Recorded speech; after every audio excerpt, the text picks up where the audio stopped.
Morning po. Magte-test po tayo ng coffee today. So may nagpadala po sa akin through Shopee affiliate. Ito po, Beauty Glow. Yun po yung pangalan ng company nila.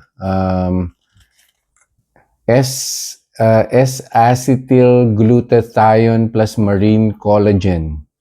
Vanilla Americano po yung flavor po nito. Ang ingredients po niya is oral sunblock. Tapos yung S-acetyl glutathione, vitamin C, stevia, erythritol, premium coffee blend, alpha lipoic acid, L-cysteine, L-carnitine, pearl powder, biotin, hydrolyzed marine collagen. Ayan. So yun, 10 packets po to per box. So, syempre, kung itatanong nyo po kung may epekto po ba yung glutathione content niya and yung mga binanggit ko pa pong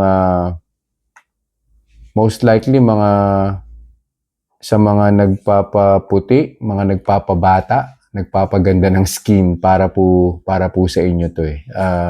Yun nga lang, hindi ko pa po masasagot kaagad dahil this would take some time, no? Bago po natin malaman yung epekto. Pero today, tetest po natin, syempre, kung meron po ba siyang blood sugar increase.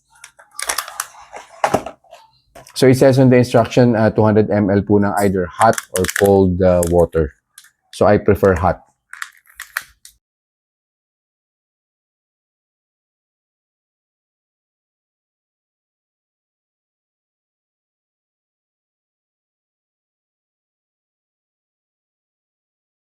Reminders lang po, huwag pong mag-aanli. Always eat in moderation.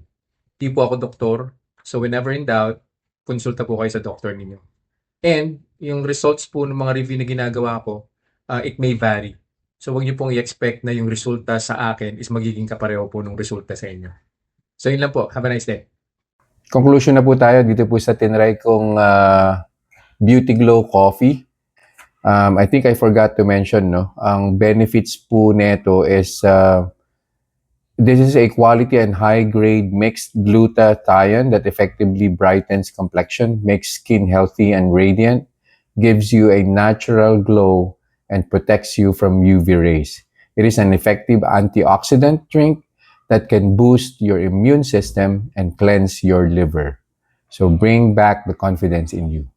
Product po ito from South Korea. So yun.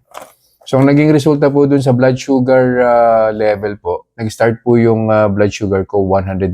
First hour umakyat po siya nag 128 po siya. So that's plus 9. Pero before reaching 128, nag 130 pa po siya. Yun na po yung peak niya. And then on the second hour, bahagya lang po yung binaba niya eh. From 128, nag 124. And then it took 30 more minutes bago po siya mag 122 and then another 10 minutes bago po niya na-reach yung baseline na 119. So ang conclusion ko po rito, no, minimal naman po yung blood sugar spike na yan. Kung iinumin niyo po to after a meal na high in fiber, high in protein, high in fats, wala naman po magiging problema. So yun na po for this review. I'll see you guys in the next vlog. Bye-bye.